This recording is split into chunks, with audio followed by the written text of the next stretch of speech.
Mesdames, Messieurs, chers collaborateurs, chers amis, je suis le docteur Elisabeth Weiderpass, directrice du Centre international de recherche sur le cancer à Lyon. C'est avec un immense plaisir que je vous accueille aujourd'hui pour cette conférence intitulée « Vaccins et cancer, la vaccination comme outil de prévention ». Le Centre international de recherche sur le cancer, CIRC, est l'agence spécialisée du cancer de l'Organisation mondiale de la santé, dont la mission est de promouvoir la collaboration internationale dans la recherche sur le cancer. Le centre est interdisciplinaire et réunit l'ensemble des expertises dans les disciplines des laboratoires, en épidémiologie et en biostatistique pour décrire les fardeaux mondiaux du cancer, identifier les causes du cancer, identifier les stratégies effectives de prévention et disséminer les connaissances sur les cancers. Les données de la recherche du CIRC, en collaboration avec l'Organisation mondiale de la santé, permettront d'adopter des mesures préventives afin de réduire les fardeaux et les souffrances liées à la maladie. La recherche du CIRC est focalisée sur l'élucidation du rôle de facteurs de risque liés à l'environnement et au mode de vie et sur l'étude de leur interaction avec la génétique. Ces études sont menées d'une part dans la population et d'autre part dans les modèles expérimentaux. Ceci reflète l'observation que la majorité des cancers sont directement ou indirectement liés à des facteurs environnementaux et sont donc en principe évitables. Notre objectif est que la recherche et la connaissance générée par les travaux du CIRC se traduisent par des mesures de santé publique efficaces et concrètes sur les plans de la société, mais aussi au niveau individuel. Cette soirée, qui fait partie des séminaires série d'échanges entre les centres Lyon-Bérard et les CIRC, est un pas dans cette direction. Pour nous, cet événement fait partie de notre démarche pour une science ouverte, ouverte au monde et ouverte à tout le monde. C'est ce que nous promouvons et souhaitons faire davantage avec les experts en prévention du cancer, mais aussi avec le grand public, avec vous. La vision du CIRC est d'éradiquer tout cancer qui pourrait être évité et nous devrions tous et toutes travailler ensemble vers cet objectif. Je vous remercie pour votre intérêt et je vous souhaite une très belle conférence et de nombreux échanges. Merci.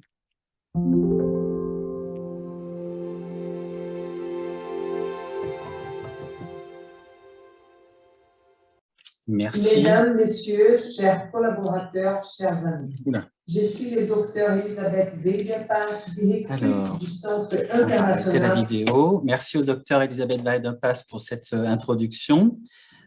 Et je vais passer la parole donc, au docteur Catherine de Martel pour le Centre international de recherche sur le cancer qui va démarrer son intervention. Je vais partager le diaporama. Est-ce que c'est bon pour vous, docteur de Martel? Oui, bonsoir. Alors, bonsoir à tous. Je ne sais pas si tout le monde voit ce rectangle noir qui se trouve en haut de la diapositive et si on peut le faire disparaître. Ce serait plus facile pour voir les diapositives. Ok, je m'appelle Catherine de Martel et je suis médecin épidémiologiste au CIRC, au Centre international de recherche sur le cancer. Je travaille en particulier sur les problématiques des cancers qui sont associés à des agents infectieux. Je suis très heureuse d'être parmi vous virtuellement ce soir et je vais essayer de parler de façon simple, très informelle, pour que vous puissiez tous comprendre l'intégralité de ce que je vais essayer de vous présenter ce soir. Et puis, bien sûr, si vous avez des questions ensuite, je serai très heureuse de vous répondre. Diapositive suivante. Alors, on commence par un petit questionnaire. La première question, quels types de cancers peuvent être liés à des infections? Et là, vous avez 4 réponses et je crois que vous avez la possibilité de voter. Julien, je te passe la parole pour expliquer. Donc, vous allez voir votre question apparaître pour celles et ceux qui sont sur Zoom et vous pouvez interagir directement. On ne voit pas? D'accord. Hop. On va le relancer. Vous devriez voir apparaître cette question. Voilà. Première question. Quels types de cancers peuvent être liés à des infections? L'estomac, le foie, le col de l'utérus, ou les 3 réponses sont exactes? Donc, dans la salle, on nous répond D. Les 3 réponses sont exactes. Et sur Zoom, donc ça continue, vous avez 75% à répondre, 3 réponses sont exactes, et 25% le col de l'utérus uniquement.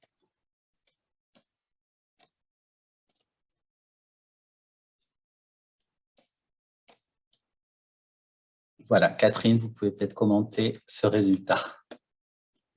Eh ben, je pense que tout le monde est bien informé parce que la réponse juste, c'est la réponse D. Les 3 réponses sont exactes. Les infections sont, on va le voir un petit peu plus en détail, sont responsables de cancer de l'estomac, du foie, du col de l'utérus, mais d'autres cancers également, comme par exemple des lymphomes, c'est-à-dire des maladies des cellules du sang, et d'autres encore. En France, si vous avez 25% d'entre vous avez répondu le col de l'utérus, c'est parce que le cancer d'origine infectieuse le plus fréquent en France, c'est celui du col de l'utérus, même s'il y a aussi pas mal de cancers de l'estomac et de cancers du foie qui sont liés à des infections et qui surviennent chez des Français. Alors, diapositive suivante.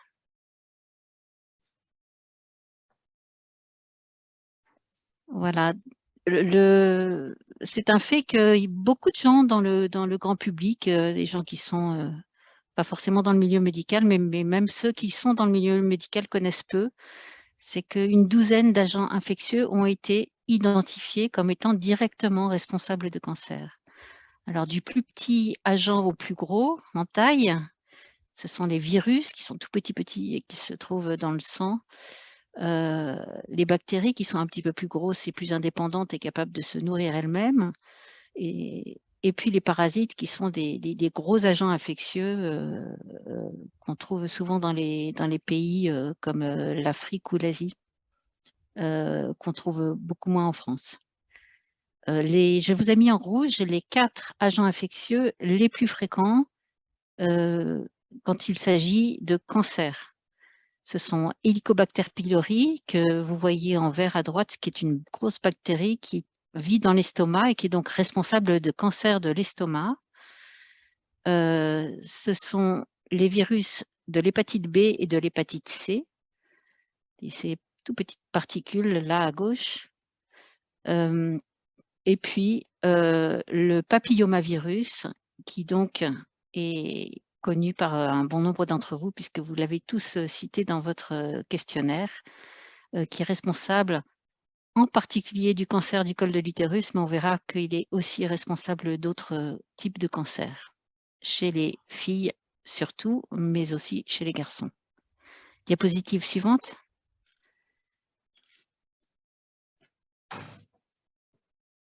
Alors là, on a un code couleur que vous pouvez retenir parce que il sera présent sur toutes les diapositives, enfin sur les 3 diapositives suivantes.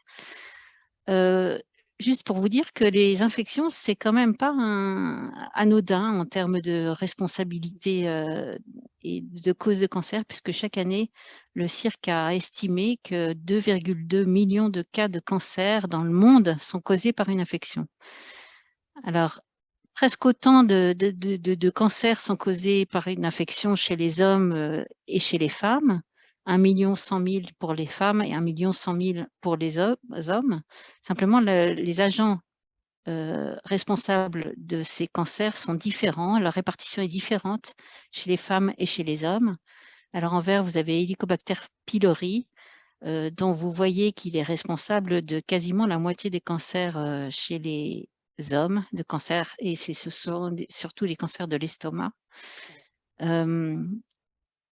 Et je parle du monde entier, hein, je ne parle pas de la France. Et en deuxième position, chez les hommes, c'est le virus de l'hépatite B. Pour les femmes, vous voyez que c'est HPV en rouge qui est responsable de la grande majorité des cancers dans le monde chez la femme. Et ce sont surtout des cancers du col de l'utérus, mais pas que. On verra ça après. Voilà, diapositive suivante.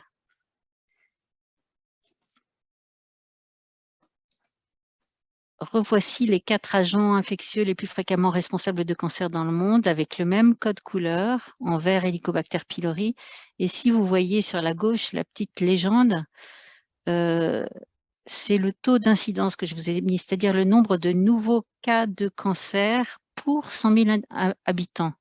Plus la couleur est claire, moins l'incidence est élevée. Donc, il y a des pays pour lesquels vous voyez une incidence très élevée, c'est-à-dire une couleur très sombre, et des pays pour lesquels l'incidence est beaucoup plus faible, couleur beaucoup plus claire. Donc, nombre de nouveaux cas de cancer pour 100 000 habitants, ce qui permet de comparer ce qui se passe dans chaque pays dans le monde. Alors, Helicobacter pylori, on ne va pas en parler beaucoup, mais c'est quand même le cancer, l'agent infectieux responsable du plus grand nombre de cas de cancer dans le monde. Donc, je ne voulais quand même pas faire une croix complète dessus. On n'a pas de vaccin pour l'instant contre lui. On a des antibiotiques, mais pas de vaccin malheureusement. Le papillomavirus est responsable de cancer à peu près dans tous les pays du monde, avec quand même une prédominance en Afrique subsaharienne et en Asie du Sud-Est, et puis aussi en Afrique, en Amérique latine. Mais vous voyez qu'il y a quasiment aucun pays n'est épargné avec des incidences qui peuvent être très, très élevées dans certains cas. Surtout en Afrique subsaharienne parce que on a très peu de moyens de prévention qui sont efficaces dans ces régions-là. En bleu, vous voyez le virus de l'hépatite B et vous voyez qu'il y a 2 grosses régions dans le monde qui sont concernées par ce virus qui cause des cancers du foie. L'Asie du Sud-Est, en particulier la Chine, la Mongolie, mais aussi des pays comme la Thaïlande, et puis l'Afrique subsaharienne, et en particulier l'Afrique de l'Ouest. La répartition de l'incidence pour le virus de l'hépatite C que vous voyez en rose-violet en bas à droite de votre écran est plus complexe parce qu'elle dépend un petit peu de l'origine de l'épidémie de l'hépatite C qui peut être différente dans différents pays. Il y a 2 pays qui apparaissent en très foncé sur cette carte, c'est la Mongolie qui se trouve en Asie, et puis l'Égypte, que vous voyez aussi en foncé aussi, qui a eu un gros problème épidémique hépatite C, qui est en train de se résoudre parce que on a un traitement antiviral qui est extrêmement efficace pour ce virus. Diapositive suivante.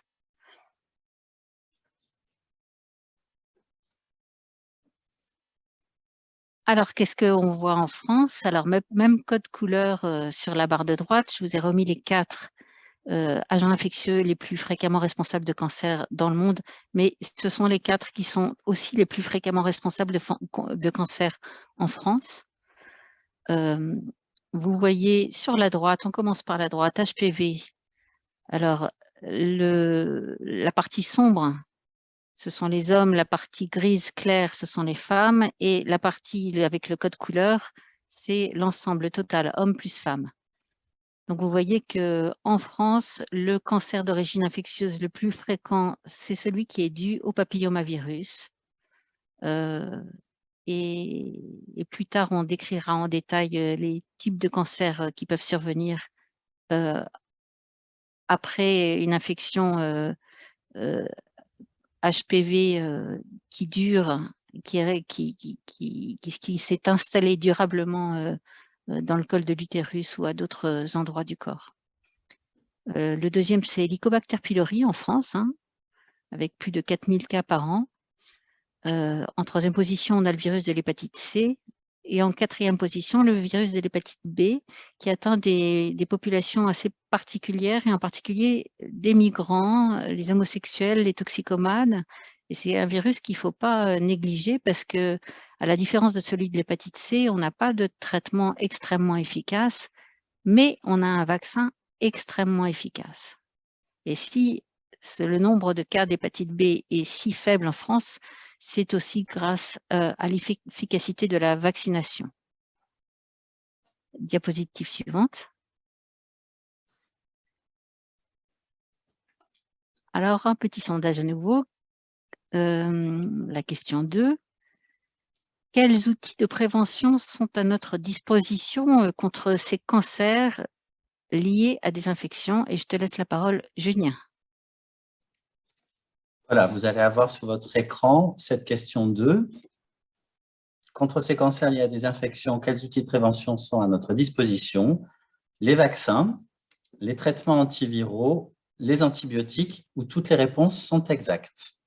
Donc pour la salle, A, les vaccins, B, les traitements antiviraux, C, les antibiotiques, D, toutes les réponses sont exactes. Alors, à nouveau, la salle est très intelligente parce que, évidemment, c'est une conférence sur les vaccins comme outil de prévention des cancers. Donc, on sait que les vaccins sont efficaces pour prévenir certains cancers, et en particulier les deux types de cancers et les deux types d'infections dont on va parler ce soir. Mais en fait, toutes les réponses sont exactes parce que pour Helicobacter pylori, par exemple, dont j'ai parlé, qui était en code vert, ce sont les antibiotiques qui sont efficaces. Et on a des antibiotiques, à condition d'en prendre 3 différents à la fois pendant 10 jours et de bien suivre le traitement, on peut s'en débarrasser. On a des traitements antiviraux qui sont efficaces contre les virus de l'hépatite B et de l'hépatite C. Alors pour l'hépatite C, ils sont extrêmement efficaces puisqu'on peut se débarrasser entièrement du virus en 3 mois. Pour l'hépatite B, c'est plus compliqué parce que c'est un traitement à vie avec des effets secondaires, même si en ce moment, on est en train de mettre en place et de trouver des traitements plus efficaces. Et puis, bien sûr, les vaccins peuvent prévenir les cancers et on va le voir tout de suite.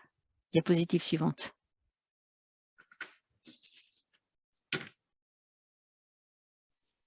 Alors, je vous redis un petit peu ce que je viens de vous dire. Les 4 agents infectieux dont on avait parlé, Helicobacter pylori, la bactérie, eh ben, on peut la traiter par antibiotiques. Pour l'instant, on n'a pas de vaccin, malheureusement. L'hépatite B, c'est soit un traitement antiviral à vie chez les gens qui sont porteurs chroniques du virus, ce qui n'est pas le cas de tout le monde. Hein. On peut attraper le virus et s'en débarrasser naturellement en fabriquant ses propres anticorps.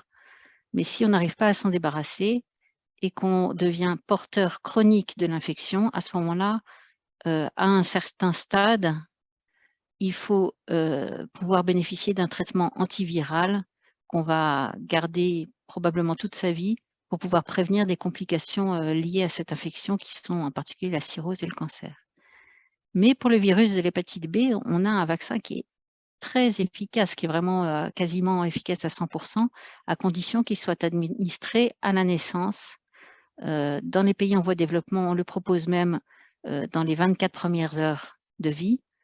En France, il fait partie des 11 vaccins qui sont maintenant ils sont obligatoires depuis quelques années et il faut 3 injections. Le virus de l'hépatite C, lui, peut être traité par un traitement antiviral qui est assez cher, mais qui est remboursé complètement en France. Et ces 3 mois de traitement vont vous débarrasser entièrement de ce virus. Pour HPV, il y a 2 solutions. Soit quand on n'a pas pu être vacciné parce qu'on est trop âgé et que le vaccin n'existait pas au moment où on a attrapé le virus, enfin avant qu'on l'attrape, il y a un dépistage qui se fait par frottis chez le gynécologue. Et s'il y a des lésions précancéreuses qui sont dépistées chez les femmes à risque, et en particulier celles chez lesquelles on dépiste le virus HPV, on peut traiter facilement ces lésions précancéreuses avant que le cancer ne se manifeste. Mais la grosse découverte de ces dernières années en vaccinologie, avant le Covid, c'est le vaccin HPV, qui est extrêmement efficace et dont on a montré maintenant qu'il est sans danger et qui doit être administré chez les garçons comme chez les filles avant les premiers rapports sexuels, c'est-à-dire en France, c'est préconisé entre l'âge de 11 et de 14 ans. Diapositive suivante. Alors, je vais vous parler un tout petit peu de l'hépatite B, même si vous avez vu, ce n'est pas une cause de cancer très, très fréquente en France, mais quand même, ça atteint certaines populations. Et si les autres populations ne sont pas atteintes, c'est parce qu'on a pu bénéficier de ce vaccin et que donc il se transmet de moins en moins en France. Puisque la façon dont il se transmet le plus dans le monde, c'est la transmission de la mère à son bébé au moment de la naissance chez les mères qui sont porteurs chroniques de cette infection. Diapositive suivante. Et là, on a à nouveau une petite question. Julien, à toi. Donc, la question sur les programmes universels de vaccination contre l'hépatite B. Est-ce qu'ils ciblent en priorité les nourrissons? Réponse A. Les enfants de 12 mois, les enfants de 11 à 14 ans ou les adultes à partir de 18 ans. Les programmes universels de vaccination contre l'hépatite B ciblent d'après vous en priorité les nourrissons, les enfants de 12 mois, les enfants de 11 à 14 ans ou les adultes à partir de 18 ans. Donc, dans la salle, les réponses sont différentes. Pour certains, réponse A, d'autres C, d'autres oui. Vous hésitez? Donc, 80, en distanciel, donc 83% disent les nourrissons, 8% les enfants de 11 à 14 ans et 8% les adultes à partir de 18 ans. Oui, alors là, il y avait un petit piège, évidemment. Je vous avais répondu, j'avais répondu à cette question dans la diapositive, dans les diapositives précédentes. Et là où il y a pu avoir un petit peu de confusion, c'est que les enfants de 11 à 14 ans, ce n'est pas l'hépatite B que ça concerne, c'est le papillomavirus. La réponse, ce sont les nourrissons. Et les préconisations de l'OMS, c'est que chaque enfant à la naissance soit vacciné dans tous les pays du monde. Dans les premières 24 heures, si la maman est porteuse du virus, si on ne sait pas parce qu'on n'a pas eu la moyen de tester la maman pendant la grossesse de façon systématique dans les premières 24 heures et avec 3 rappels après, en France, les mamans qui sont négatives, qui ne sont pas porteuses de virus, bon, on ne vaccine pas forcément dans les 24 premières heures, en tout cas ce n'est pas obligatoire. En revanche, dans les premiers mois, oui, avec deux vaccins à l'âge de 2 et 4 mois, et puis un rappel 6 mois plus tard. Et je vois que probablement les 7% qui ont répondu, les adultes à partir de 18 ans, c'est peut-être parce qu'ils sont de ma génération ou qu'ils font partie du personnel soignant et qu'ils ont été vaccinés au moment où ils rentraient à l'université ou où ils ont commencé à travailler. Parce que dans les années 90, on a vacciné tous les étudiants en médecine, on a vacciné les adultes jeunes, les professions à risque.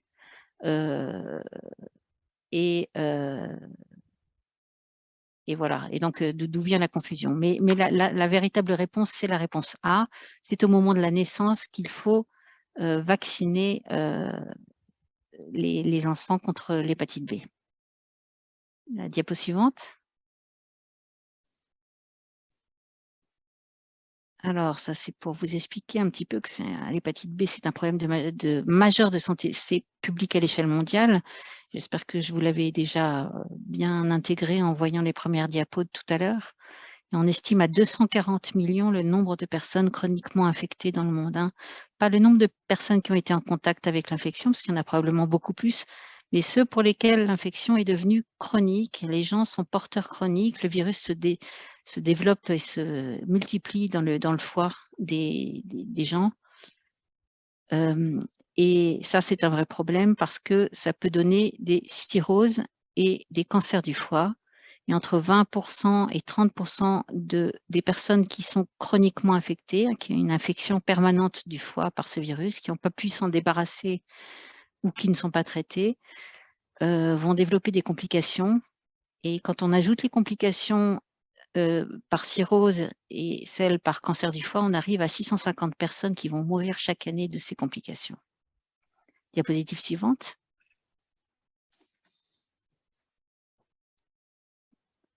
Le problème, c'est que la majorité des personnes ignorent qu'elles sont infectées par le virus de l'hépatite B, même en France. Et donc, quand on fait le diagnostic, c'est que souvent la maladie est très avancée. Et donc, il faut traiter en urgence et bien surveiller ces personnes-là. Et donc, pour éviter cette situation, pour éviter ces 650 000 morts dans le monde chaque année à cause des séquelles de cette infection, il faudrait vacciner. On a des programmes universels de vaccination qui ont été mis en place dans énormément de pays, qui ciblent les nourrissons et qui ont été très efficaces pour réduire l'incidence et la prévalence. L'incidence, c'est les nouveaux cas, et la prévalence, c'est-à-dire les cas qui sont existants de l'hépatite B dans de nombreux pays où l'hépatite B est particulièrement présente. Chez les nourrissons, c'est particulièrement important de vacciner très tôt parce qu'on s'est rendu compte que quand les nourrissons ne sont pas vaccinés et attrapent le virus, ils ont 90% de chances d'avoir une infection chronique, c'est-à-dire de ne pas réussir à s'en débarrasser tout seul. Alors que quand on attrape ce virus à l'âge adulte, les chances que l'infection devienne chronique sont très faibles, elles ne sont plus que de 5%. D'où l'intérêt de vacciner à la naissance et de ne pas attendre trop tard, c'est beaucoup moins efficace de vacciner les adultes, même si on peut rattraper chez les personnes à risque et on peut les vacciner si on sait qu'ils sont à risque parce qu'ils sont en contact avec des gens qui sont eux-mêmes infectés. C'est beaucoup plus efficace de passer par ces programmes universels de vaccination qui ciblent les nourrissons. Et ces programmes ont un impact sur les décès liés au VHB plusieurs décennies après leur introduction, puisque les cancers du foie ils surviennent après, en général, à l'âge de 40 ans, 50 ans, 60 ans, ça dépend des pays. Mais en tout cas, il est urgent de les mettre en place le plus tôt possible et dans tous les pays, ce sont des vaccins qui sont sans risque. Diapo suivante. Et je vais passer la parole à Pauline pour le papillomavirus humain. Je vous remercie beaucoup de m'avoir écouté et peut-être à tout à l'heure pour des questions.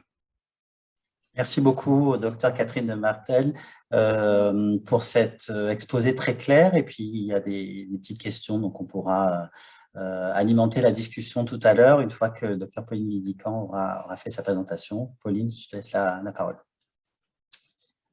Merci. Bonsoir à tous. J'espère que vous m'entendez bien. Du coup, Pauline Vidican, je suis médecin au centre Léon Bérard. Je suis gynécologue obstétricienne de formation et je travaille dorénavant dans le domaine de la prévention en cancérologie. Je vais maintenant vous parler des HPV. Les HPV, c'est l'acronyme pour papillomavirus humain en français. On va essayer de comprendre ensemble ce que c'est, comment ça se transmet, ce que ça peut entraîner et quels sont les moyens qu'on a à notre disposition pour s'en protéger. Alors, contrairement à la présentation de Catherine qui se plaçait à une échelle souvent mondiale, nous, on va essayer quand même de se repositionner à l'échelle française. On va commencer du coup ce focus HPV avec une nouvelle question. Hormis le cancer du col de l'utérus, est-ce que vous savez quels autres types de cancers peuvent être liés au HPV? Je vais essayer de lancer le sondage en même temps.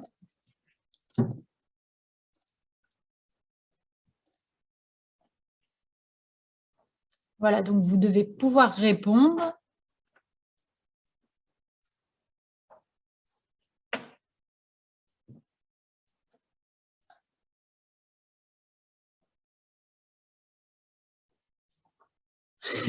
On a des petites hésitations ici dans la salle, mais dans l'ensemble, vous êtes une majorité à avoir répondu la bonne réponse.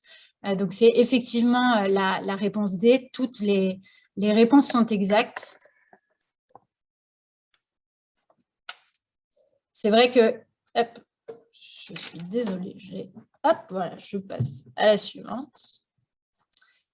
C'est vrai que quand on parle des HPV, on pense souvent au cancer du col de l'utérus. C'est normal, hein, c'est le cancer le plus fréquemment lié au HPV. C'est d'ailleurs ce que représente le schéma que vous avez sur la gauche, dans lequel les ronds, en fait, leur taille représente la fréquence de ces cancers qui sont liés à HPV.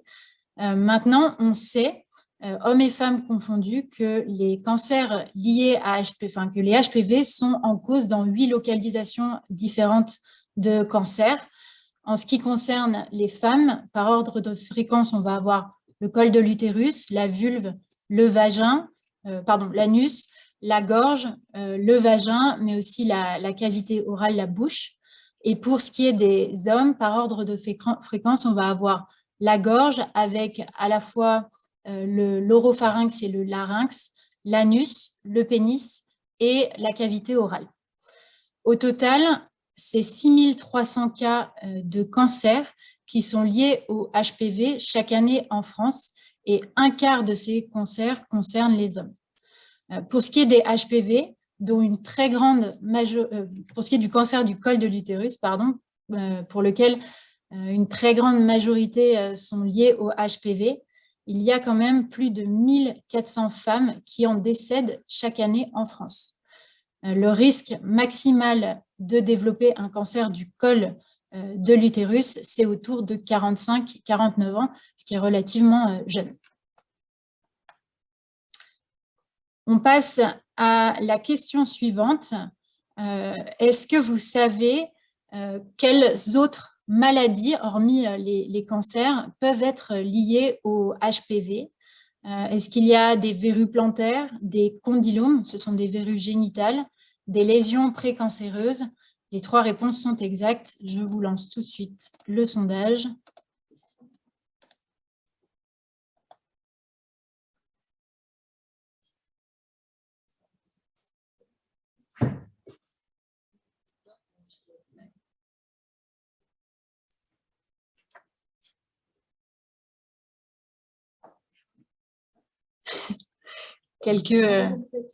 Quelques petites hésitations. Théoriquement, on ne peut pas mettre 2. Ceux qui votent en ligne, ils ne peuvent pas mettre 2. Dans la salle, ils ont des petites pancartes, donc ils peuvent tricher un peu. Alors, là aussi, vous êtes une majorité à avoir bien répondu. C'est bien la réponse D. Les 3 réponses sont exactes.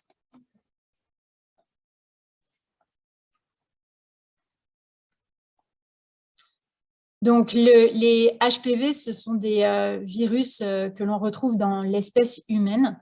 C'est ce qu'on appelle une superfamille de virus, c'est-à-dire qu'il n'y a pas qu'un type d'HPV, mais on en dénombre au total plus de 200 types différents. Alors, on peut retrouver ce qu'on appelle des HPV cutanés qui peuvent provoquer des verrues, comme classiquement les verrues plantaires. Et puis, on va avoir les HPV muqueux. C'est vraiment ceux-là qui vont nous intéresser aujourd'hui. On a pour habitude de les catégoriser en 2. On va avoir les HPV muqueux qu'on va dire à bas risque qui peuvent provoquer des condylomes, donc ces fameuses verrues génitales. Et puis, il va y avoir les HPV muqueux à haut risque qui, eux, vont pouvoir entraîner des lésions précancéreuses et évoluer à terme vers un cancer. C'est vraiment ces HPV muqueux à haut risque qui sont problématiques et vraiment, c'est sur cela qu'il faut essayer d'agir en prévention notamment. L'infection à HPV, c'est une infection qui est très fréquente. Elle fait partie des IST, des infections sexuellement transmissibles. Les IST, ce sont les maladies liées à des virus, des bactéries ou des parasites qui se transmettent par les voies sexuelles. L'infection à HPV, c'est la première IST virale en termes de fréquence, puisque 80% des hommes et des femmes rencontreront un HPV au moins une fois dans leur vie.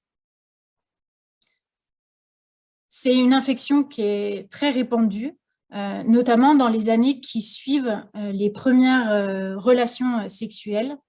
Fort heureusement, dans la plupart des cas, c'est une infection qui va rester seulement transitoire et généralement, en quelques mois, le virus qui est présent sur la muqueuse, en fait, il va être éliminé par le système immunitaire. Et dans ce cas, on est en fait immunisé contre ce type de HPV, ce qui n'empêche pas, par contre, de contracter une nouvelle infection avec un autre type de HPV, puisqu'au total, il y en a plus de 200 différents. Dans environ 10% des cas, il est possible en fait que cette infection ne se résolve pas d'elle-même. Et dans ce cas-là, on parle d'infection persistante. C'est à ce moment-là que vont pouvoir apparaître des lésions. Alors, ça peut être des verrues génitales et condylomes quand c'est des HPV à bas risque, des lésions précancéreuses quand ce sera des HPV à haut risque. Et ces lésions précancéreuses, elles peuvent heureusement régresser elles aussi, pour certaines. Et dans certains cas, malheureusement, au bout de plusieurs années, elles vont pouvoir évoluer vers un cancer. Ce qui est quand même important aussi de noter, c'est quand le délai entre l'infection à HPV et la survenue du cancer, il est très long. On parle de 10 à 30 ans. On va maintenant parler un petit peu de la transmission. Est-ce que vous savez comment les HPV se transmettent? Par des caresses intimes et lors de rapports oraux, lors de rapports vaginaux, lors de rapports anaux. Toutes les réponses sont exactes. Je lance le sondage.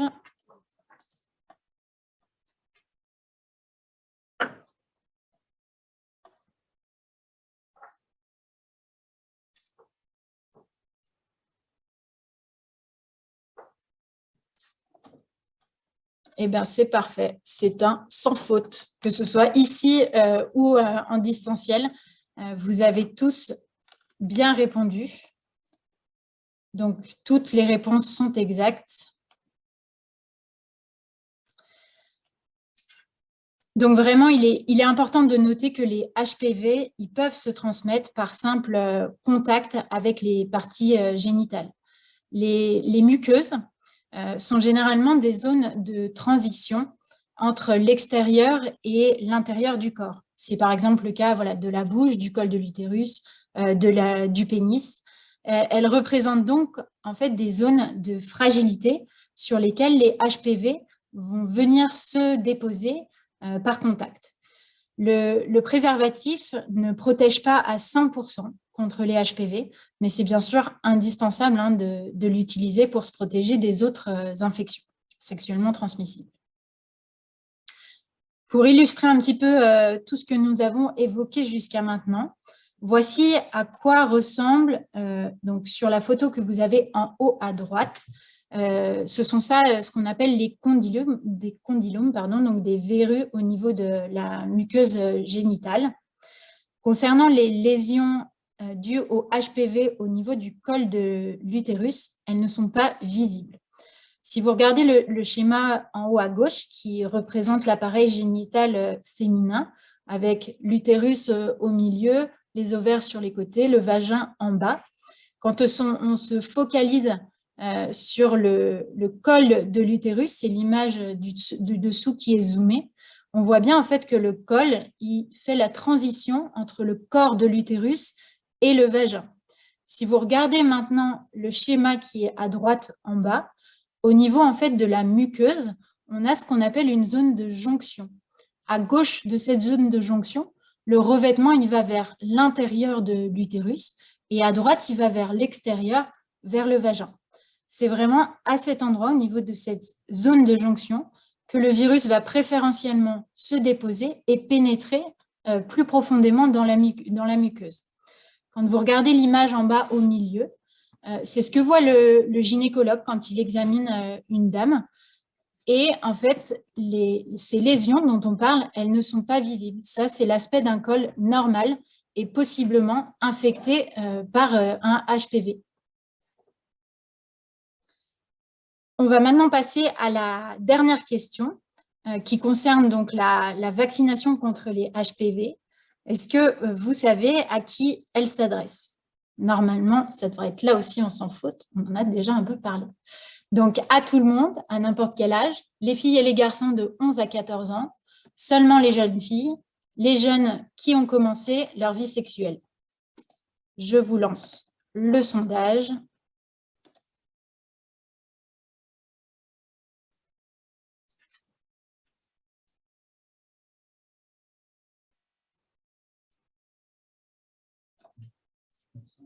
Il y a une petite erreur. Deux petites erreurs, mais c'est très bien. Vous avez tous répondu en majorité la réponse B.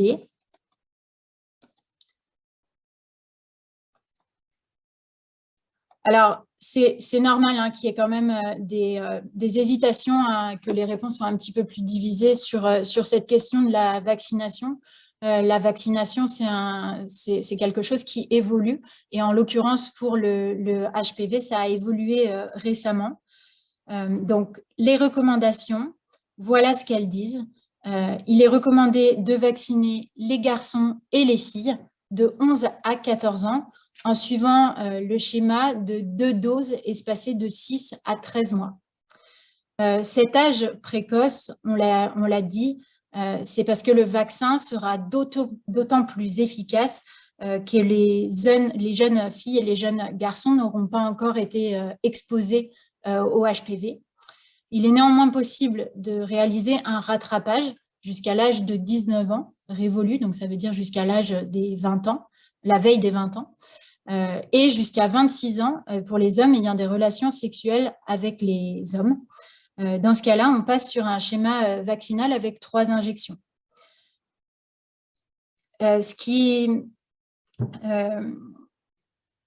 L'élargissement de la vaccination aux garçons, donc, qui a été aussi faite pour assurer une couverture plus large, elle est récente hein, et applicable depuis le 1er janvier 2021.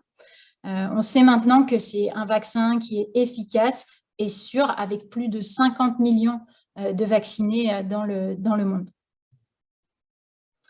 Un point quand même d'attention pour les femmes. Il existe en France un dépistage national organisé pour dépister les HPV et ces lésions invisibles sur le col de l'utérus. Donc, ce dépistage, il a évolué hein, lui aussi. Depuis 2020, il est recommandé aux femmes de réaliser un premier frottis du col de l'utérus à l'âge de 25 ans, de le renouveler à l'âge de 26 ans et d'en faire un nouveau 3 ans plus tard. Et puis, à partir de l'âge de 30 ans, il est maintenant recommandé de réaliser un test HPV, et ce, tous les 5 ans jusqu'à l'âge de 65 ans. Il y a différents professionnels de santé hein, qui peuvent réaliser ces examens, gynécologues, médecins traitants, sages-femmes. Il y a même certains laboratoires qui peuvent le proposer. Et bien évidemment, en dehors de ces consultations systématiques, il y a quand même des signes qui peuvent vous alerter et vous amener à consulter. C'est notamment le constat de l'apparition de verrues, d'un saignement vaginal ou d'une gêne, que ce soit dans la bouche, dans la gorge ou dans la région anale. On va maintenant passer à une vidéo donc, qui a été réalisé pour les adolescents, à la fois dans le graphisme et les mots qui ont été utilisés. Le but étant vraiment de sensibiliser et d'informer ces jeunes qui sont pour nous la cible vraiment de la prévention par le vaccin. Les HPV, c'est quoi? Comment t'en protéger? Sarah a 18 ans. Sur le chemin du lycée, elle écoute un podcast et entend un spot de prévention sur les HPV. En retrouvant son groupe d'amis devant le lycée, elle leur demande s'ils connaissent les HPV. Yanis en a vaguement entendu parler, Sophie, elle, ne sait pas ce que c'est. Sarah décide de leur expliquer ce qu'elle a entendu. Les HPV, c'est quoi? HPV, ça veut dire papillomavirus humain.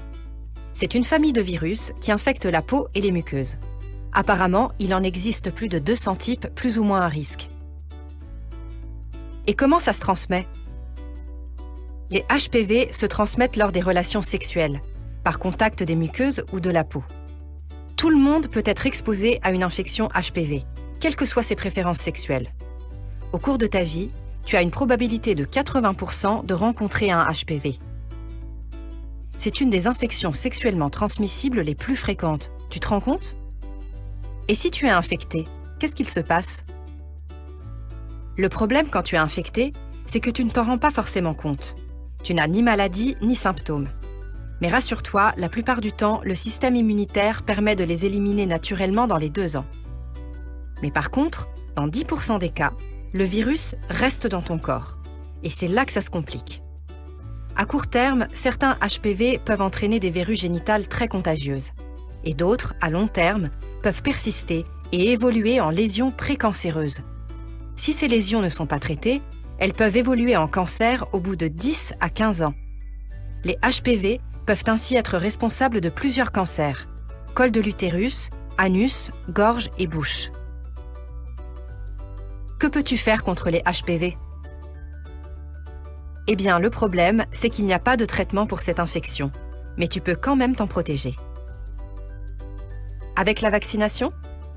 Oui, la bonne nouvelle, c'est qu'un vaccin existe. Pour être super efficace, c'est mieux de le faire avant toute infection. Il est recommandé pour tous les jeunes, filles et garçons, âgés de 11 à 14 ans. Si tu n'as pas pu être vacciné avant, un rattrapage est possible jusqu'à tes 19 ans révolus. Et en plus, le vaccin est remboursé par la Sécurité sociale. Avec le dépistage?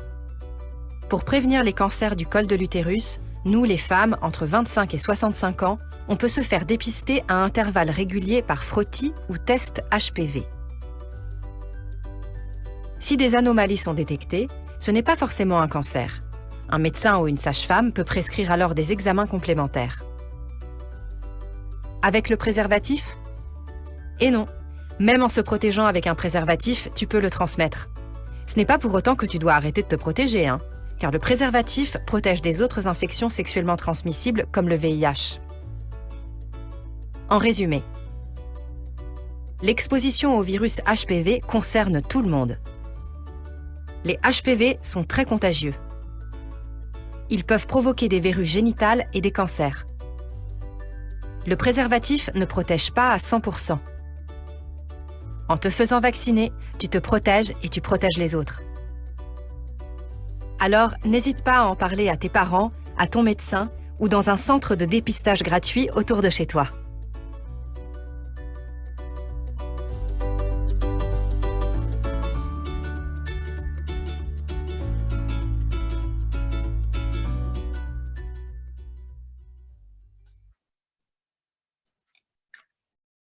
Voilà de ce qui est pour la vidéo. Et c'est la fin de la présentation. Sur cette dernière diapositive, vous pouvez retrouver des ressources utiles pour aller un petit peu plus loin et creuser les sujets qu'on a abordés ce soir. Voilà, je vous la laisse un petit instant et puis on va pouvoir passer au temps suivant de la conférence, qui est un temps d'échange. Donc vraiment, n'hésitez pas à poser toutes vos questions. On se fera un plaisir avec Catherine pour y répondre. Merci beaucoup, Dr Pauline Bidicamp, pour cette présentation. Effectivement, dans les ressources utiles, vous allez découvrir les sites du Centre international de recherche sur le cancer. le site du portail Cancer Environnement, cancerenvironnement.fr, sur lequel vous allez retrouver aussi des contenus spécifiques sur les infections et notamment sur HPV, et puis des sites de référence, Institut du cancer, des sites de l'association, comme notamment celui de la Ligue contre le cancer. Alors, n'hésitez pas à poser vos questions, il y en a quelques-unes qui sont arrivées. On va peut-être commencer par la salle aussi. N'hésitez pas, hein, si vous avez des questions, des remarques. On va prendre un temps pour pouvoir échanger. On a une première question sur le chat, hein, sur Zoom, qui s'adresse peut-être plus au docteur Catherine de Martel, en lien avec l'hépatite B. Donc, une question autour de tout ce qui est autour de l'anti-hygiénisme, selon lequel on diminuerait les maladies infectieuses, hein, par des mesures d'hygiène, d'antibiotiques, de vaccins. L'internaute se pose la question de est-ce que ça a entraîné une multiplication des maladies inflammatoires ou d'auto-immunes. Est-ce qu'on a des données là-dessus, en lien avec notamment l'intérêt ou non de vacciner toute la population contre l'hépatite B en France? Est-ce que vous pourriez nous positionner sur les données scientifiques actuelles à ce sujet? Bien sûr, merci pour cette question qui est très intéressante et qui est en fait une question un peu en arborescence parce qu'elle pose plein de questions différentes. La question parle de l'hygiène, elle parle des antibiotiques, elle parle des vaccins. Trop d'hygiène pourrait favoriser les allergies. Trop d'antibiotiques ou des antibiotiques donnés pas assez longtemps ou trop souvent pourrait développer des résistances aux bactéries. Mais les antibiotiques, donc, ça concerne les bactéries, pas les virus. Et les vaccins, alors, on ne connaît pas, certains vaccins ont des effets indésirables et chaque vaccin est différent avec des effets indésirables qui peuvent exister et qui sont différents. Pour le vaccin contre l'hépatite B, il n'y a pas d'effet indésirable connu en dehors d'infection possible au point d'injection si l'aiguille n'était pas propre. En France, dans les années 90, quand on a fait du rattrapage vaccinal, on a vacciné des jeunes adultes et on a constaté qu'il y avait un taux de sclérose en plaques un tout petit peu plus élevé que celui qui était attendu dans la population française. Et à ce moment-là, il y a eu une énorme inquiétude qui a été beaucoup relayée par les médias et c'est peut-être pour ça que cette question a été posée. Est-ce que le vaccin contre l'hépatite B était ou non responsable d'un plus grand nombre de sclérose en plaques? Et donc, il y a eu une espèce de grande frayeur mondiale parce que c'était un moment où tout le monde va vacciner sa population contre l'hépatite B. Et donc, en Angleterre, au Japon, aux États-Unis, en France, on a fait des tonnes d'études épidémiologiques pour vérifier si parmi les gens vaccinés et parmi les gens non vaccinés, on avait des taux d'incidence, enfin on avait plus ou moins de sclérose en plaques. Et en fait, on s'est rendu compte qu'il n'y avait pas de différence du tout. Dans toutes ces études épidémiologiques fiables faites par des équipes de renommée internationale et super contrôlées et publiées dans des grandes revues médicales, ont démontré, enfin, n'ont pas réussi à montrer de différence entre les groupes vaccinés et non vaccinés. Les deux groupes avaient exactement le même taux de sclérose en plaques. Ce qui a dû se passer, c'est que comme on vaccinait les jeunes adultes et que c'est quand on est un jeune adulte qu'on fait le diagnostic de sclérose en plaques, il y a eu des gens qui ont été vaccinés en tant que jeunes adultes en France à cette époque-là et qui, au même moment, par chance ou par malchance, ont été diagnostiqués avec une sclérose en plaques. Mais ce n'est pas le vaccin qui a causé la sclérose en plaques. En tout cas, je crois que personne dans le monde n'a pu le démontrer formellement. Et au contraire, c'est quelque chose qui a été infirmé. Voilà. Merci ma réponse. Beaucoup. Effectivement, c'est une réponse voilà, scientifique rassurante qui effectivement fait beaucoup de débats et ça nous permet voilà, d'être bien rassurés sur cette problématique. Merci beaucoup. une autre question qui va être plus adressée au docteur Pauline Vidican, donc autour de HPV. Donc, il y a pas mal de questions autour de est-ce qu'il existe un test sérologique qui détecte le HPV? Je vais mettre dans la foulée 3 questions d'une internaute. On vous avait dit que le préservatif ne protégeait pas du HPV. Est-ce que juste pour les rapports oraux ou est-ce que c'est pour d'autres types de rapports? Et puis, lorsque une personne a eu un cancer ORL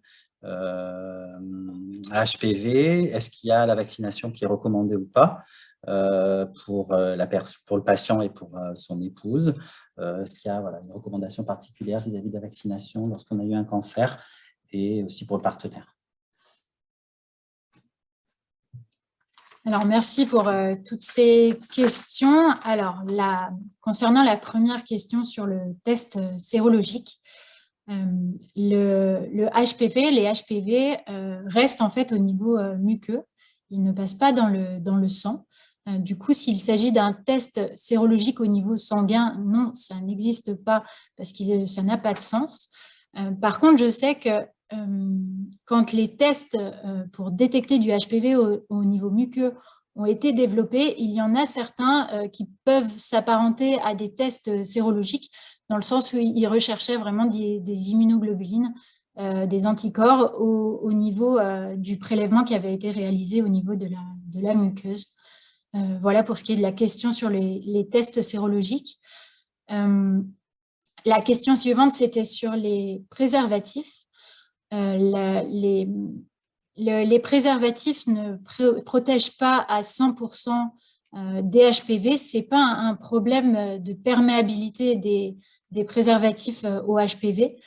C'est qu'en fait, les préservatifs ne couvrent pas toutes les parties qui peuvent être contaminées par les HPV. Donc, voilà, au moment du rapport sexuel, les HPV qui sont présents autour, que ce soit un rapport oral, vaginal, anal, peu importe, ils vont pouvoir se transmettre par le simple contact au moment du rapport. Concernant la dernière question, pardon, je ne suis pas complètement au clair avec les recommandations. Je sais qu'il y a à l'étude actuellement des recommandations pour vacciner après des lésions, un traitement chirurgical de lésions précancéreuses. Il n'y a pas de vaccination recommandée après traitement de cancer ORL. Et pour ce qui est du cancer du col, j'avoue que je ne sais pas. Et c'est une excellente question. Je rechercherai. Je ne sais pas si Catherine, tu sais. Ce que je sais, c'est que ça ne peut pas faire de mal, mais qu'on ne sait pas si ça peut faire du bien. Donc, pour l'instant, on n'a aucune indication qui peut laisser croire que vacciner quelqu'un qui a une infection chronique va permettre de diminuer le risque de cancer de façon significative, en particulier si cette personne a déjà eu un cancer. Mais on sait aussi que vacciner une personne qui est infectée de façon chronique, ça ne va pas lui faire de mal. Ça ne va pas booster l'infection, ça ne va pas augmenter les risques de cancer. Donc, certains le font. Il y a des études qui sont en cours là-dessus pour essayer de répondre à cette question qui est effectivement très intéressante. Merci. Donc, 2 autres questions autour de meilleure compréhension du frottis, la différence entre le test et le frottis. Donc, est-ce docteur Pauline Vidican, vous pouvez expliquer cette différence entre le frottis HPV et le test? Et puis, une question aussi sur pourquoi tous les 5 ans seulement à partir de 30 ans? Qu'est-ce qui fait qu'on a choisi cette tranche-là d'âge en matière de dépistage par le frottis? Alors, concernant la première question, donc la différence entre le test HPV et le frottis, elle se situe au niveau du laboratoire. Concrètement, ça signifie que chez le gynécologue, ça ne change strictement rien. C'est exactement le même prélèvement qui est réalisé, donc en position gynécologique avec le spéculum et la petite brossette qui va permettre de recueillir ce qu'il y a au niveau de la muqueuse du col utérin. et qui est ensuite mise dans un petit pot qui contient du liquide. Et c'est ce pot qui est après envoyé au laboratoire. Et c'est au laboratoire que l'analyse va être différente. Pour le frottis, l'analyse, elle va être au niveau des cellules. En fait, les cellules qui sont présentes vont être observées au microscope et on va rechercher des lésions au niveau des cellules, donc que ce soit des lésions précancéreuses ou un cancer si c'est plus tardif. Pour ce qui est du test HPV, maintenant, c'est un test qui est réalisé par PCR, donc par amplification génique, et qui permet à la fois de détecter et d'identifier quel type d'HPV est présent au niveau de la muqueuse du col utérin. La question suivante était sur la... Pourquoi tous les 5 ans, pourquoi seulement à partir de 30 ans? Tous les 5 ans. Alors déjà, pourquoi à partir de 30 ans, déjà, il y a eu ces changements en termes de recommandations? Je rappelle, hein, avant, la recommandation, c'était de faire un frottis tous les 3 ans, que ce soit avant ou après 30 ans, hein, entre 25 et 65 ans. Et maintenant, il y a vraiment cette distinction entre le avant et le après 30 ans. Avant 30 ans, si on faisait un test HPV à tout le monde, l'infection est tellement répandue que quasiment tout le monde serait positif et on serait amené à faire un surtraitement. On traiterait trop les femmes qui, si on laissait faire la nature, se guériraient naturellement de cette infection à HPV qu'on cherche. C'est pour ça qu'avant 30 ans, on regarde le frottis, donc vraiment la cellule qui, en termes d'évolution temporelle, ça se situe après l'infection. Après 30 ans, comme l'infection est moins fréquente, on va pouvoir rechercher les virus. Les virus qui sont recherchés, ce sont les virus à haut risque. Et vu le délai entre l'infection à HPV et la survenue des lésions précancéreuses et même des cancers, comme c'est long, c'est de plusieurs années, ces 5 ans suffisent pour être efficaces en termes de recherche de lésions dues au HPV. Merci. Alors, on a une autre question qui nous a été posée par Internet, hein, une personne qui était inscrite, qui nous a envoyé ses questions par mail. Concernant le HPV, donc une fois l'infection vaincue, entre guillemets, par le système immunitaire, donc la personne témoigne 3 ans après l'annonce de l'infection, est-ce que cette personne est toujours porteuse du virus et contagieuse?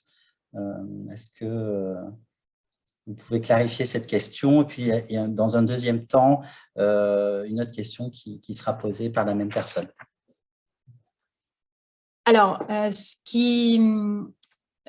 concernant donc cette infection à HPV, le virus, on l'a dit, va généralement être éliminé en l'espace de quelques mois par le système immunitaire. Ça veut dire que dans ce cas, la personne, en fait, elle est immunisée. Donc, elle n'est ni porteuse, ni contagieuse concernant ce type-là de HPV. Attention, ça n'empêche pas de contracter une nouvelle infection avec un autre type de HPV, d'où l'importance de se faire vacciner. Le vaccin protège contre les HPV qui sont les plus fréquents. L'autre question qui avait été posée par cette même personne, j'enchaîne. Oh bah, volontiers. Les éventuelles lésions précancéreuses causées par cette infection et qui lui persistent doivent-elles alors être enlevées lors d'une opération? Une fois enlevées, risquent-elles de réapparaître malgré la disparition du virus? Une proportion importante de lésions, même précancéreuses, vont régresser spontanément, naturellement. Elles ne seront donc pas toutes opérées. Certaines vont être simplement surveillées. Ces lésions précancéreuses, on les classe et en fonction du grade, l'attitude va être différente. Et voilà, pour celles qui sont à un stade assez précoce, on peut se permettre de simplement les surveiller. Pour ce qui est de l'après-traitement, de nouvelles lésions peuvent effectivement apparaître. Et la poursuite d'un suivi à intervalles réguliers est évidemment recommandée pour permettre de les dépister. Merci. Est-ce que dans la salle, il y a des questions, des témoignages, commentaires? Juste une question. Oui. Le test HPV, et à faire tous les 5 ans, de 30 ans à 65 ans, sur le col de l'utérus, mais quand on a eu une hystérectomie, on n'a plus de col de l'utérus, il y a toujours un test, on doit toujours le faire, ce test tous les 5 ans.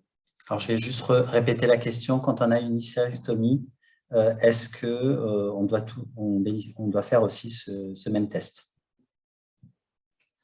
Ce test, il est réalisé effectivement sur le col de l'utérus. Quand il y a eu une hystérectomie, hein, c'est l'ablation de l'utérus. Il y a, dans certains cas, une ablation aussi du col de l'utérus. Ce qui reste du coup, quand on est chez le gynécologue et que le gynécologue observe cliniquement, ce qu'il voit en fait au niveau du fond vaginal, ça va être la cicatrice. D'accord ? Ça va être important de le surveiller, parce qu'il peut y avoir des lésions qui réapparaissent, notamment au niveau de la cicatrice. Mais pour le coup, ces femmes-là ne vont plus être éligibles pour le dépistage. Voilà, il n'y a plus de test. Non. On surveille la cicatrice, mais après, l'hystérectomie, elle peut être due à autre chose. Hein, ah oui, totalement. Peu importe la raison de l'hystérectomie, la surveillance derrière est clinique et on ne réalise plus ces tests. Mais on peut quand même... Bien sûr, oui, on peut être... Tout à fait, oui, on peut être contaminé, on peut développer des lésions au niveau de la vulve, du vagin. Voilà, c'est important d'être suivi pour surveiller s'il y a une apparition de lésions à ce niveau-là. Mais il n'y a plus de test. C'est une surveillance visuelle. C'est ça, exactement, c'est une surveillance visuelle. Surveillance visuelle, en fait, qui est aussi réalisée pour les personnes qui viennent faire leurs examens de dépistage. En fait, quand le gynécologue examine une de ses patientes, il va quand même regarder au niveau de la vulve, au niveau du vagin, s'il n'y a pas ces fameuses verrues, par exemple, qui seraient le témoin d'une infection, et secondairement réaliser le frottis ou le test HPV. Voilà. Merci. Est-ce qu'il y a dans la salle d'autres questions, témoignages? Donc, on a une demande de témoignage je vais ouvrir le micro d'un internaute, un patient qui souhaitait témoigner quelques minutes sur son expérience et puis sur son action en faveur de la prévention chez les jeunes pour la vaccination. Donc, je vais vous ouvrir le micro. J'espère que ça fonctionne. Voilà. Est-ce que vous pouvez prendre la parole? Carl Ondrenec, vous m'entendez? Allez-y. Allô? Oui, je vous en prie. Très bien, c'est la première fois que j'utilise cette plateforme. Donc, je ne sais pas trop comment ça fonctionne. On vous entend très bien. Allez-y. Très bien. Bien, écoutez, donc moi, effectivement, mon parcours très lourd par rapport au papillomavirus qui m'a pris de manière complètement par surprise. Dès que je peux, je témoigne. Donc, je n'ai pas vraiment de questions parce qu'hélas, je suis devenue un peu experte concernant les papillomavirus. Donc, je vous remercie de me donner la parole. En fait, j'ai 50 ans. J'ai été diagnostiquée à 47 ans d'un cancer du canal anal métastatique à cause du HPV-16. Et les symptômes étaient très silencieux. Apparemment, ça faisait au moins 2 ans que le virus était là. J'avais une induration au niveau anal qui est passée inaperçue au niveau clinique. Et quand, par contre, ça a commencé à me gêner, que j'avais beaucoup de saignements, eh bien, c'était avant le Covid. Le médecin m'a traité pour des hémorroïdes. Le gastro, en visioconférence, évidemment, n'a pas pu aller plus loin. Et puis, il y a eu un retard du coup de diagnostic de 9 mois. Donc, on arrive en juin 2020 où la tumeur du canal anal de 1,4 cm, en fait, il s'est avéré qu'elle avait migré au niveau des ganglions inguinaux et du foie. Donc, autant vous dire que je ne savais même pas qu'un cancer à cet endroit-là, ça existait. et que pourtant, je tiens quand même à dire que je suis quelqu'un très à cheval sur ma santé. Donc, je faisais des analyses de sang fréquentes, mes frottis, des coloscopies tous les 5 ans. Enfin, je suis très suivie et que, oui, il n'y avait pas eu de symptômes, en fait. Et puis après, j'ai eu mon premier protocole de soins très lourd, chimiothérapie, radiothérapie, chirurgie du foie. J'ai eu un petit répit de 3 mois et au scanner de contrôle 3 mois plus tard, en fait, il y a eu un lâcher de ballon pulmonaire, comme ils disent. Et donc, j'ai une dizaine de métastases au niveau pulmonaire qui ont été découvertes. Et je suis repartie pour 6 mois de chimio très costaud, tous les 15 jours. J'ai eu ensuite une rémission d'1 an et demi. Et là, depuis mon dernier scanner de contrôle du 27 septembre, on a redécouvert 3 métastases résistantes qui recommençaient à pousser. Donc, je sors d'une opération chez vous à Léon Bérard, sur un chirurgien thoracique qui a vraiment compris ma démarche. Je ne voulais pas repasser par la case chimio. Et donc là, je suis toujours sous contrôle, PET scan, scanner tous les 3 mois, et on espère qu'il n'y ait pas une récidive à nouveau, une troisième. Enfin là, je suis passée par la troisième, qu'il y en ait à nouveau une dans les mois qui viennent. Donc, dès que je peux, je témoigne pour dire aux jeunes de se vacciner, parce qu'à mon époque, ça n'existait pas. Et puis, aux femmes qui doivent être, à l'écoute de leur corps, quoi.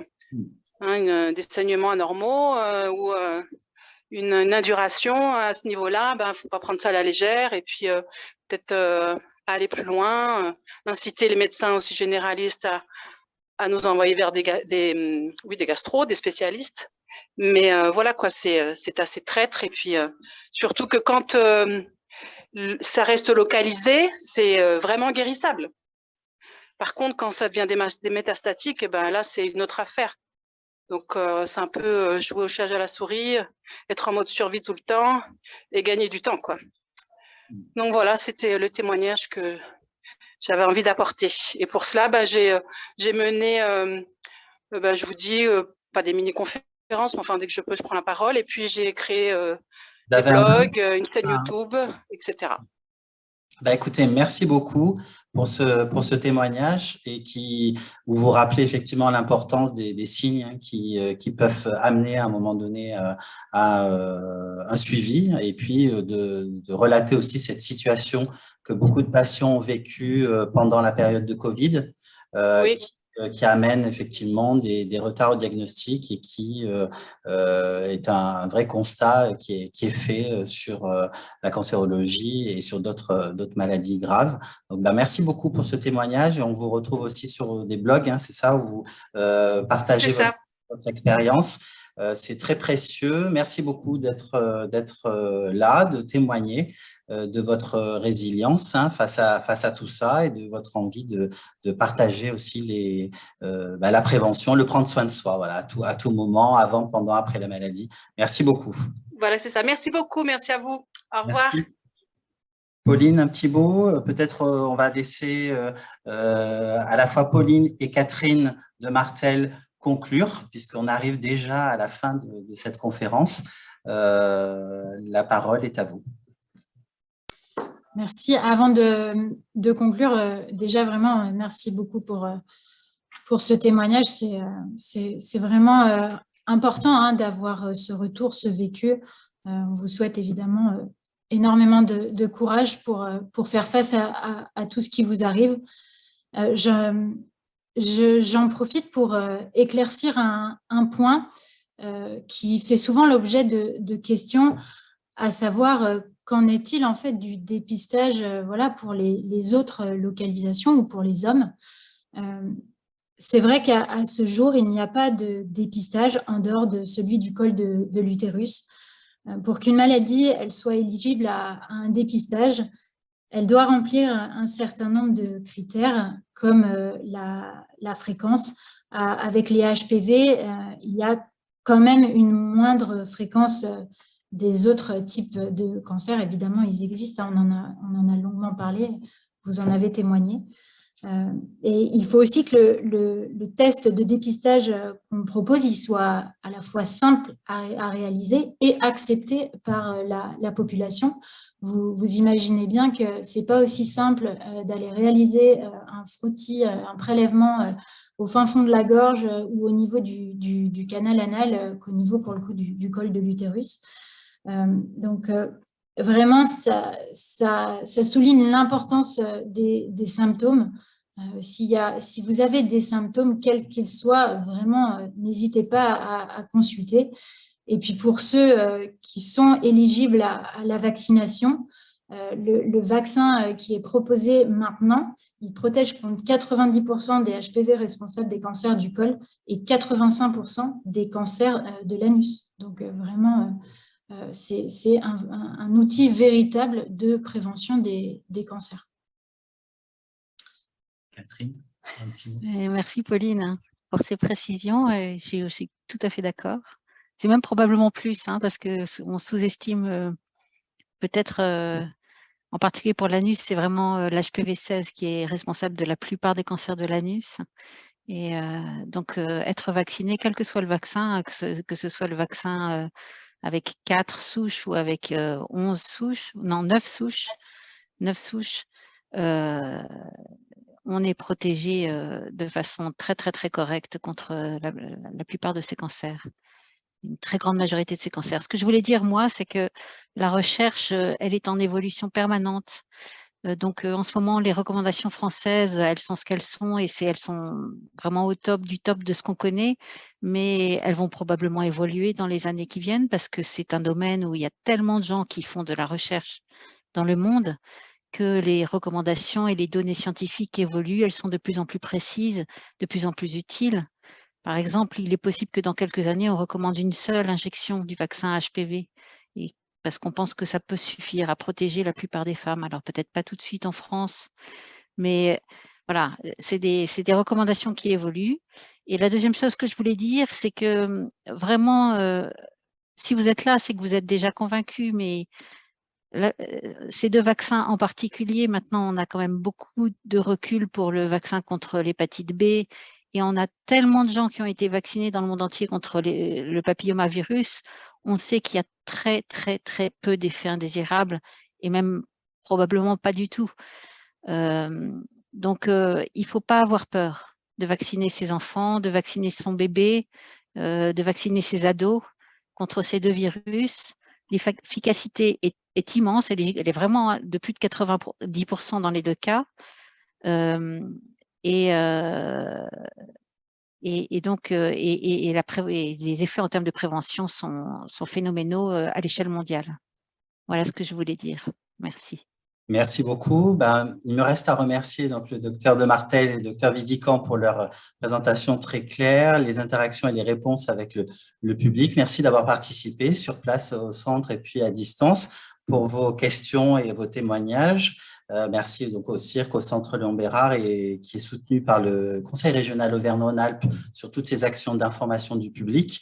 Merci à tous les relais de l'événement et puis aux futurs replays que vous pourrez retrouver sur la chaîne YouTube du Centre Léon Bérard. Je remercie le groupe Immunisé Lyon, l'Institut national du cancer notamment et le Conseil régional Auvergne-Rhône-Alpes pour la diffusion de cet événement, le soutien notamment via le Pass Région pour que les jeunes aient accès à cette conférence et ce webinaire en replay.